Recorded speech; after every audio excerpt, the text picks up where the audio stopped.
Assalamualaikum warahmatullahi wabarakatuh. Perkenalkan, saya Elsa Juliana dengan NPM C1C024003. Pada kesempatan ini, kita akan membahas tentang perhitungan PPh Badan pada PT Elsivio Cipta Alkes untuk tahun 2020. Baik, sebelum kita masuk ke tahap koreksi fiskal, kita harus memahami terlebih dahulu bagaimana perusahaan menghitung penghasilan neto komersial. Ini adalah langkah dasar yang menunjukkan berapa besar laba menurut pembukuan akuntansi. Sebelum dilakukan penyesuaian untuk keperluan perpajakan, kita mulai dari komponen paling awal, yaitu peredaran usaha. Di sini PT Elsivio Cipta Alkes mencatat total pendapatan penjualan selama tahun 2020 sebesar 12.345 juta. Angka ini menggambarkan seluruh penjualan yang diperoleh perusahaan dari aktivitas usahanya dan menjadi titik awal untuk menghitung laba. Selanjutnya, pendapatan ini dikurangi dengan harga pokok penjualan atau HPP sebesar 10.987 juta. HPP mencakup biaya langsung yang diperlukan untuk menghasilkan barang atau jasa yang dijual. Hasil pengurangan ini memberikan kita laba bruto yaitu 1.358 juta. Laba bruto menunjukkan kemampuan dasar perusahaan menghasilkan keuntungan sebelum memperhitungkan biaya operasional lainnya. Kemudian kita masuk ke biaya usaha yang pada tahun tersebut berjumlah Rp676.500.000. Ini meliputi biaya operasional seperti gaji karyawan, transportasi, listrik, atau biaya kantor lainnya. Setelah laba bruto dikurangi biaya usaha, kita mendapat penghasilan neto dari usaha yaitu sebesar Rp681.500.000. Namun, perusahaan tidak hanya memperoleh pendapatan dari kegiatan operasional ini. Ada juga penghasilan dari luar usaha sebesar Rp388 juta seperti pendapatan bunga, selisih kurs, atau pendapatan lain-lain yang tidak terkait langsung dengan aktivitas utama perusahaan. Untuk menghasilkan pendapatan tersebut, terdapat biaya dari luar usaha sebesar Rp78.500.000. Setelah dikurangkan, kita mendapatkan penghasilan neto dari luar usaha yaitu Rp309.500.000. Berikutnya, kita gabungkan kedua sumber penghasilan tersebut. Jika penghasilan neto dari usaha ditambah penghasilan neto dari luar usaha, hasilnya adalah penghasilan neto komersial dalam negeri yaitu sebesar Rp991 juta. Selain penghasilan dalam negeri, perusahaan juga memiliki penghasilan neto komersial dari luar negeri sebesar Rp30 juta. Meskipun penghasilan ini diperoleh dari luar Indonesia, tetap harus digabungkan karena seluruh penghasilan yang diterima perusahaan dari manapun asalnya wajib dihitung dalam perhitungan laba komersial. Ketika kita menjumlahkan penghasilan neto komersial dalam negeri dan luar negeri, kita memperoleh jumlah penghasilan neto komersial sebesar Rp1.021 juta. Angka inilah yang disebut sebagai laba akuntansi atau laba komersial sebelum dilakukan koreksi fiskal. Jadi, sampai di tahap ini kita masih berada dalam dunia akuntansi murni. Kita baru sekedar menghitung laba bersih versi laporan keuangan. Setelah ini barulah kita masuk ke bagian penting berikutnya, yaitu koreksi fiskal. Ini berfungsi menyesuaikan laba akuntansi menjadi laba menurut ketentuan perpajakan. Setelah kita mengetahui berapa besar penghasilan neto komersial perusahaan, berikutnya kita masuk ke tahap koreksi fiskal positif. Koreksi fiskal positif adalah penyesuaian yang bertujuan untuk menambah laba komersial. Ini terjadi karena perusahaan mencatat pengeluaran sebagai biaya yang mengurangi laba akuntansi. Padahal menurut aturan pajak, pengeluaran tersebut tidak dapat dibebankan atau non-deductible. Dengan kata lain, biaya-biaya ini harus ditambahkan kembali, sehingga laba untuk tujuan perpajakan menjadi lebih besar. Mari kita bahas satu persatu secara beserta hukum dasarnya. Yang pertama adalah biaya PPh pasal 21 sebesar 11 juta. Dalam laporan laba rugi perusahaan mencatat biaya sebesar untuk PPh pasal 21 ini. Namun secara fiskal kita mengacu pada pasal 9 ayat 1 huruf H Undang-Undang Pajak Penghasilan. Pasal ini secara tegas menyatakan bahwa PPh yang dibayar oleh wajib pajak perusahaan untuk orang lain atau yang ditanggung perusahaan tidak boleh dijadikan biaya pengurang penghasilan bruto. Artinya ini adalah non-deductible expense dan wajib kita koreksi positif. Berikutnya ada biaya perawatan mobil yang disewakan kepada BNPB sebesar 6.500.000. Dalam laporan laba rugi komersial, PT LCPO telah mencatat adanya biaya perawatan mobil. Secara akuntansi, biaya ini dicatat sebagai biaya operasional perusahaan karena dikeluarkan untuk memelihara aset dan mendapatkan pendapatan sewa. Namun, kita harus melihat status pendapatan yang dihasilkan dari penyewaan mobil ini. Berdasarkan informasi kasus, penyewaan mobil ini dilakukan dalam rangka penanganan COVID-19 kepada Badan Nasional Penanggulangan Bencana. Menurut ketentuan pajak yang berlaku pada tahun 2020, penghasilan sewa yang diterima perusahaan dalam rangka penanganan wabah COVID ini dikategorikan sebagai penghasilan yang dikenakan pajak atau PPh final. Koreksi ini didasarkan pada pasal 9 ayat 6 Peraturan Pemerintah Nomor 29 Tahun 2020 tentang fasilitas PPh untuk penanganan COVID-19. Pasal 9 ayat 6 PP 29/2020 secara eksplisit menyatakan bahwa biaya-biaya yang dikeluarkan untuk mendapatkan, menagih, dan memelihara penghasilan yang dikenakan pajak penghasilan bersifat final sebagaimana dimaksud pada ayat 1 dan tidak dapat dikurangkan dari penghasilan bruto. Artinya, setiap biaya yang dimiliki perusahaan hubungan langsung dengan perolehan penghasilan yang sudah dikenakan PPh final harus dikeluarkan dari perhitungan biaya. Pengurangan penghasilan bruto biaya perawatan mobil sebesar ini adalah biaya secara langsung menopang pendapatan sewa mobil yang bersifat final. Oleh karena itu, tidak boleh dibebankan secara fiskal. Kita harus melakukan koreksi fiskal positif untuk menambah kembali biaya ini ke laba komersial. Koreksi ini memastikan bahwa laba yang kita hitung untuk PPh badan yang tidak final tidak terpengaruh oleh biaya yang terkait dengan penghasilan yang telah dikenakan pajak penghasilan final. Selanjutnya, biaya promosi sebesar 12 juta. Total biaya promosi adalah peraturan pajak melalui PMK nomor 2/2010 mensyaratkan bahwa agar biaya promosi dapat dibebankan, kita harus memiliki daftar nominatif yang tinggi. Dalam kasus ini hanya yang didukung oleh daftar nominatif. Akibatnya, sisa dianggap tidak memenuhi syarat. Nah, dianggap non-deductible sehingga wajib kita koreksi positif. Kemudian ada biaya sewa gedung kantor sebesar 15.500.000. Kenapa 15.500.000? Sedangkan dalam laporan laba rugi kita menemukan adanya beban sewa gedung kantor sebesar 20 juta. Berdasarkan catatan akuntansi, pembayaran ini adalah untuk sewa di muka yang mencakup periode yang sangat panjang, yaitu 24 bulan dan dimulai pada tanggal 19 Oktober 2020. Dalam praktek akuntansi, perusahaan mungkin langsung membebankan seluruhnya untuk membuat penyesuaian yang belum sesuai dengan aturan pajak. Tugas kita adalah membawa pengeluaran ini ke ranah fiskal. Koreksi ini wajib dilakukan berdasarkan prinsip akrual dalam perpajakan yang termaksud dalam pasal 6 ayat 1 Undang-Undang PPh. Prinsip ini mensyaratkan bahwa biaya yang boleh diakui dan dibebankan sebagai pengurang penghasilan bruto di tahun 2020 hanyalah biaya yang benar-benar telah terpakai atau terrealisasi di tahun tersebut. Untuk menentukan porsi setelah kita koreksi, kita hitung berapa bulan masa manfaat sewa yang belum terpakai di tahun 2020 dengan asumsi pembulatan bulanan. Sewanya 24 bulan, masa sewa yang terpakai dari 19 Oktober hingga 31 Desember. Ada 3 bulan, Oktober, November, dan Desember.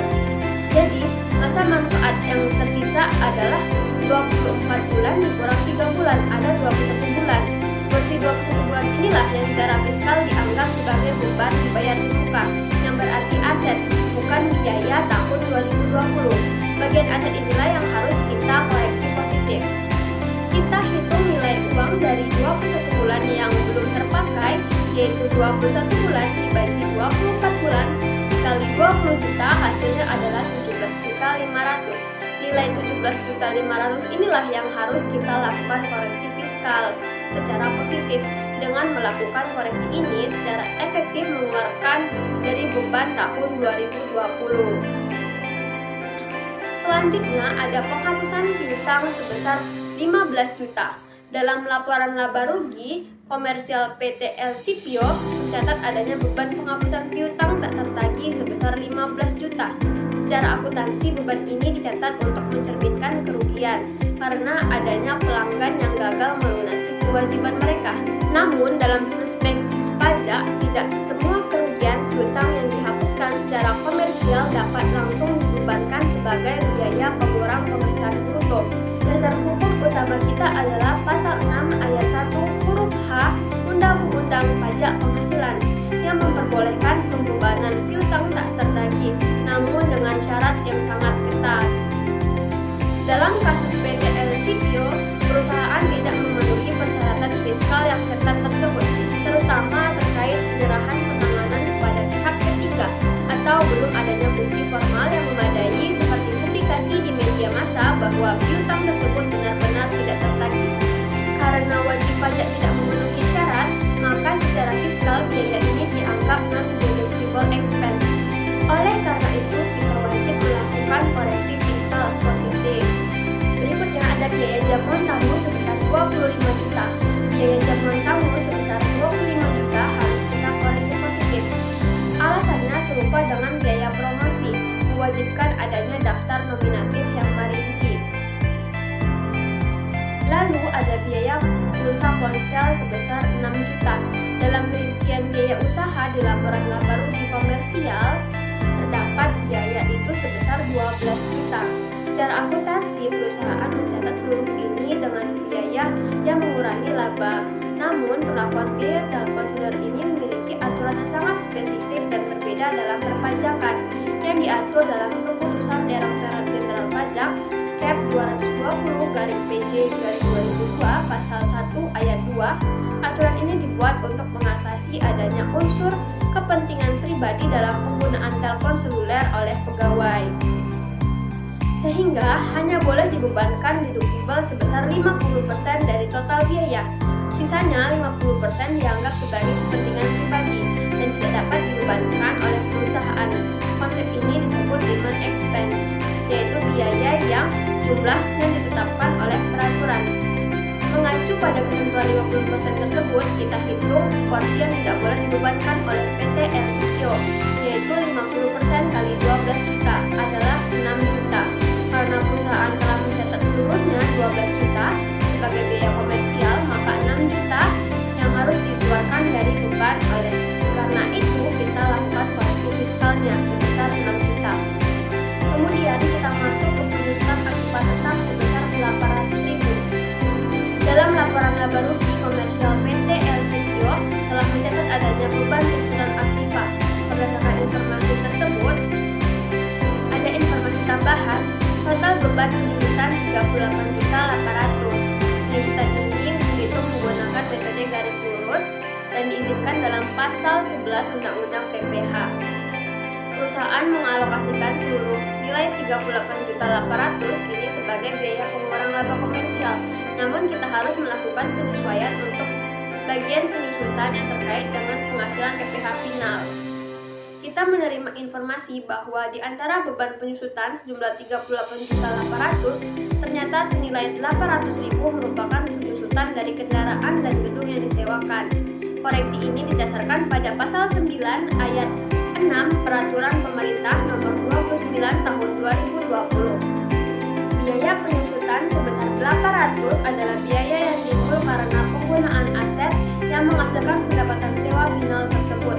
Oleh karena itu, penyusutan ini harus diperlakukan sebagai biaya non-deductible. Oleh karena itu, penyusutan 800 ini tidak boleh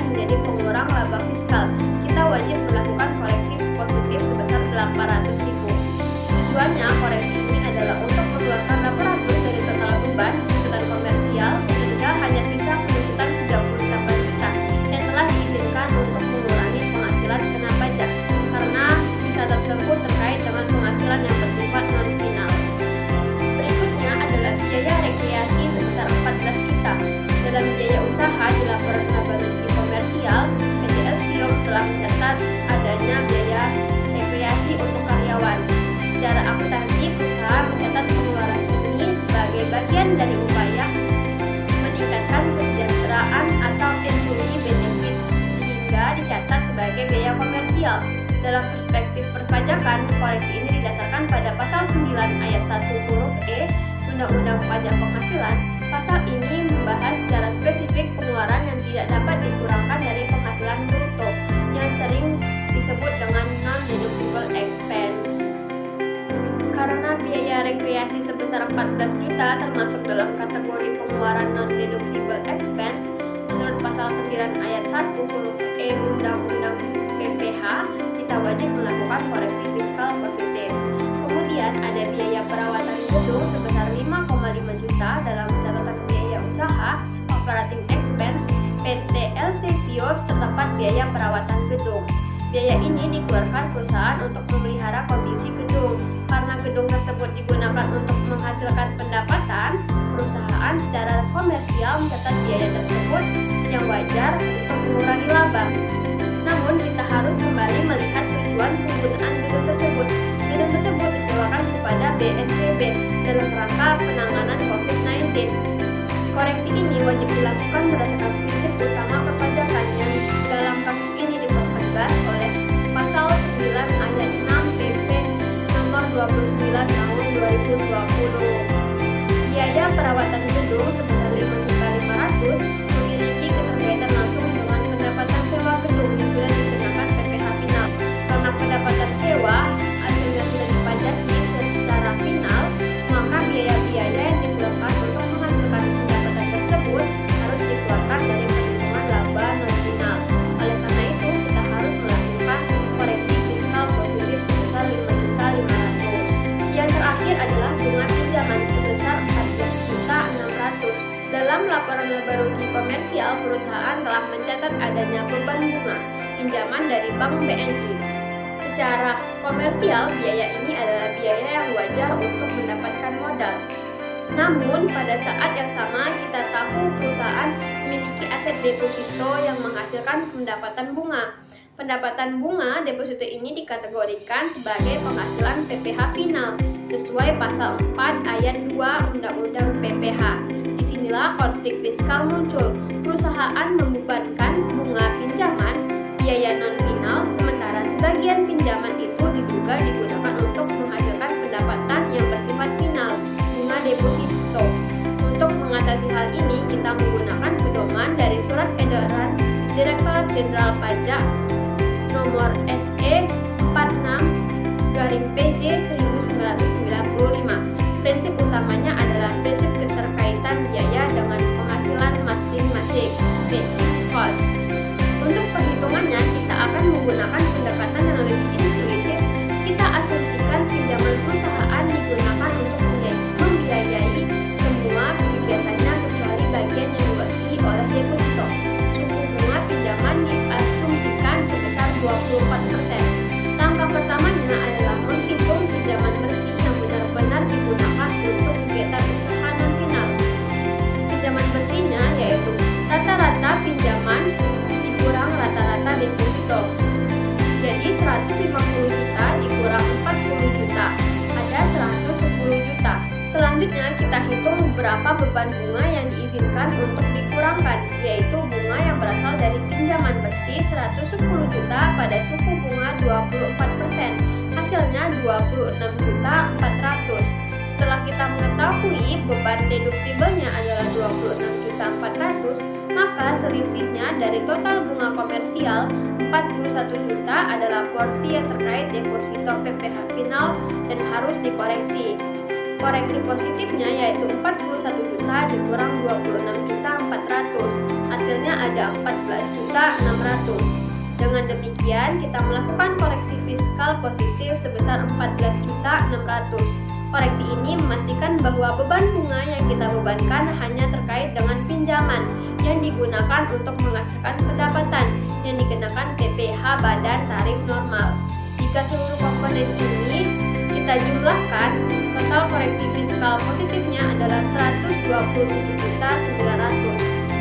Angka ini nantinya kita akan menambahkan pada laba komersial untuk menghasilkan penghasilan neto fiskal sebelum kita masuk ke bagian penyesuaian fiskal negatif.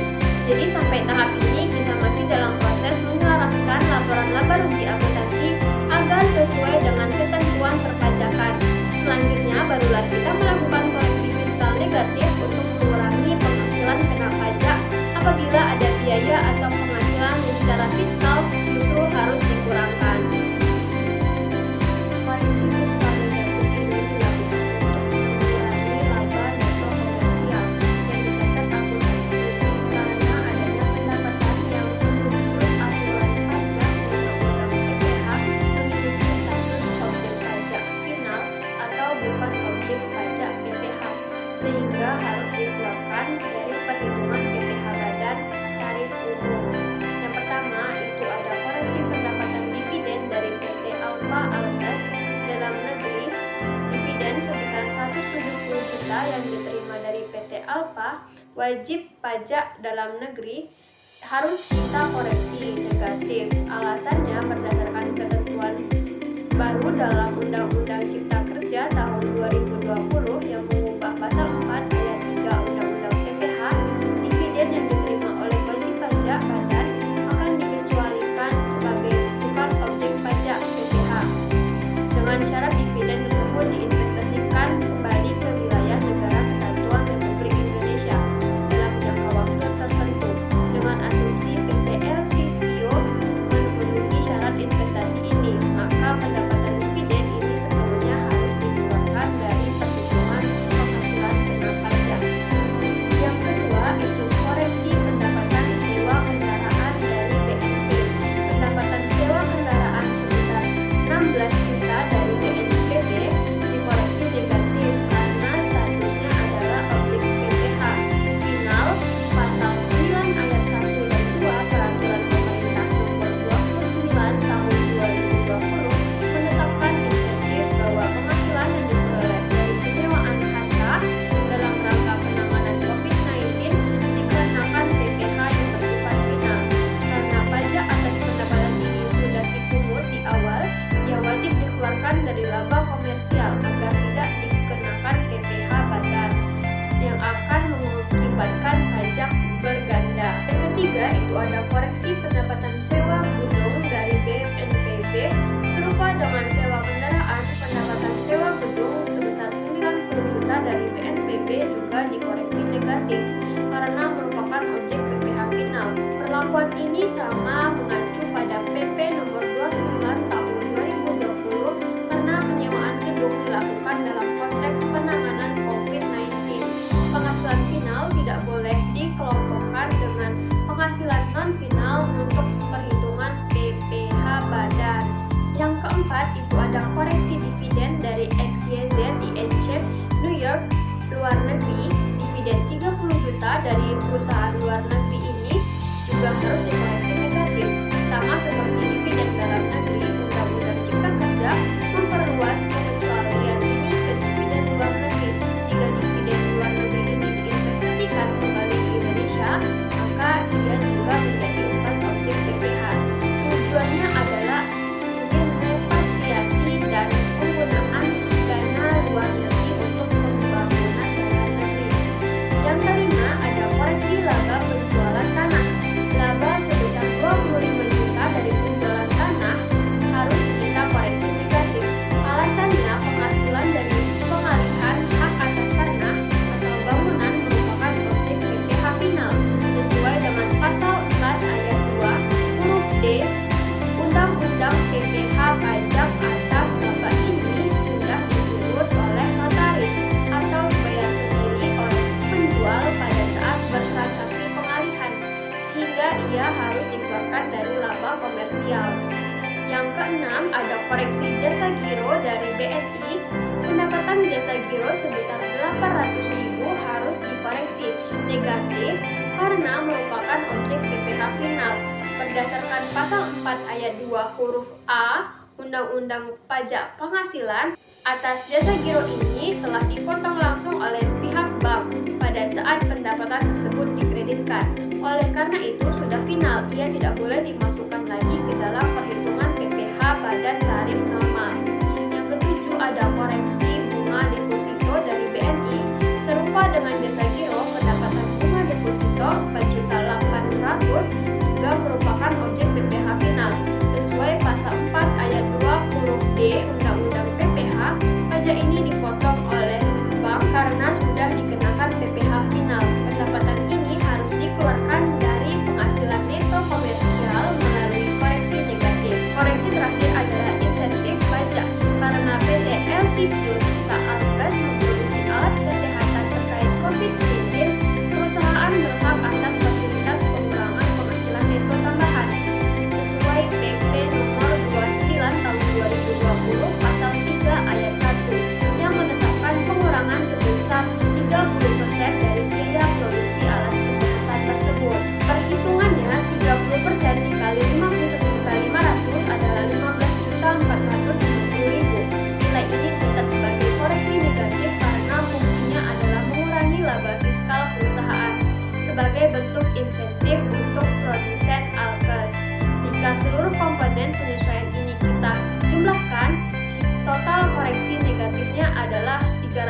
misalkan kita telah berhasil mengeluarkan semua pendapatan yaitu secara pajak, tidak seharusnya dikenakan PPh badan tarif normal.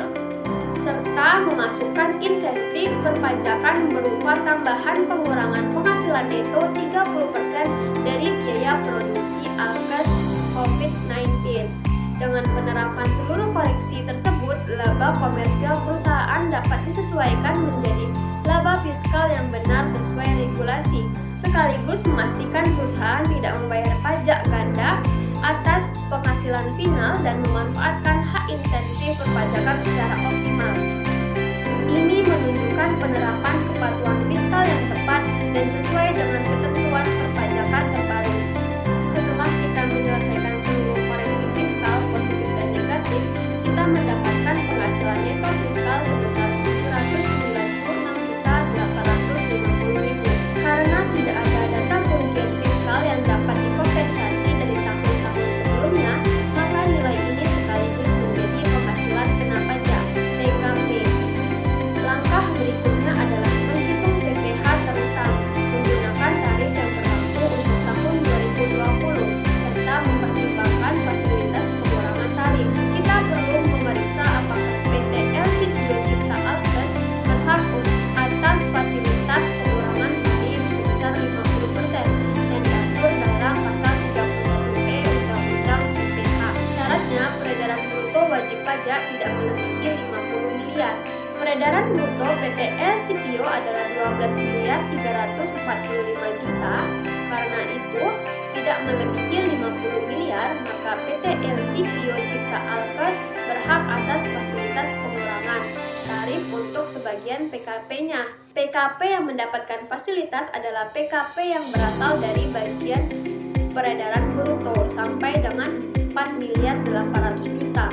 Namun cara hitungnya berdasarkan proporsi total PKP terhadap peredaran bruto dengan perhitungannya adalah PKP diskon yaitu 4.800 juta dibagi 12.345 juta dikali PKP 796.850.000. Hasilnya adalah 309.832.321 rupiah.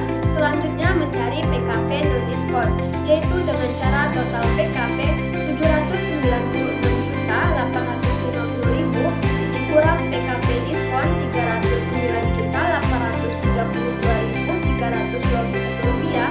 Hasilnya adalah 487.017.679 rupiah. Langkah selanjutnya kita akan menghitung PPh terhutangnya. Pertama, kita menghitung PPh diskon 50% dikali 22% dikali 309.832.321 rupiah. Hasilnya 34.081.555 rupiah. Langkah selanjutnya adalah PPh non diskon, yaitu 22% dikali 487.017.679 rupiah. Hasilnya 107.143.889 rupiah. Total PPh terutangnya adalah 34.051.555 rupiah ditambah 107.143.889 rupiah.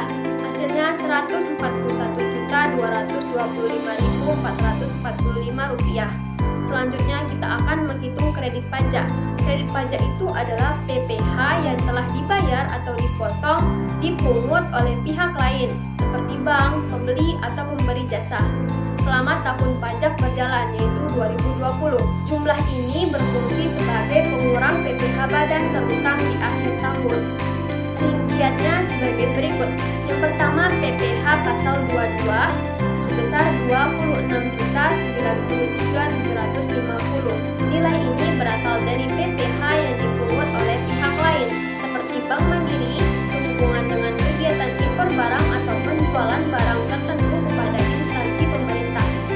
Jumlah ini sudah tercatat dalam bukti potong atau pungut yang sah, sehingga dapat langsung dikreditkan. Yang kedua itu PPh pasal 23, 128.000. Nilai ini berasal dari PPh yang telah dipotong oleh pihak lain atas penghasilan yang diterima perusahaan, seperti sewa aset non final atau pasal 24 pajak luar negeri 3 juta. Nilai ini berasal dari pajak yang telah dibayar di luar negeri, khususnya pajak atas dividen yang diterima dari XYZ INC New York. Selanjutnya PPh pasal 25 yaitu 45 juta. Ini adalah jumlah PPh yang dibayar sendiri oleh PT LC Pio Cipta Alkes setiap bulan selama tahun 2020, kecuali masa-masa yang belum dilunasi dan masuk SPP. Angsuran PPh pasal 25 ini berfungsi sebagai pembayaran PPh di muka dan dapat dikreditkan secara penuh. Terakhir itu ada PPh pasal 25 dalam STP, namun ini tidak dapat dikreditkan sepenuhnya karena nilai STP itu 16.800.000. Ada unsur bunga dan denda itu 800.000. Menurut aturan pajak, hanya pokok pajak PPh pasal 25 yang dapat dikreditkan. Bunga dan sanksi administrasi yang tercantum dalam STP tidak dapat dikreditkan. Oleh karena itu, jumlah yang dikreditkan adalah 16 juta. Dengan demikian, total kredit pajak adalah 90.221.750 rupiah. Adalah jumlah PPh yang sah dihitung sebentar pembayaran di muka, yang akan mengurangi PPh terutang 141.225.444 rupiah untuk mendapatkan PPh kurang bayar. PPh kurang bayar sebesar 51.3.695. Jumlah ini adalah kewajiban pajak yang harus dilunasi perusahaan sebelum mengajukan surat pemberitahuan tahunan PPh badan tahun 2020. Tahap terakhir adalah laba setelah pajak, yaitu laba bersih final yang diperoleh perusahaan setelah semua kewajiban pajak penghasilan terutang telah dibebankan ke laba neto komersial.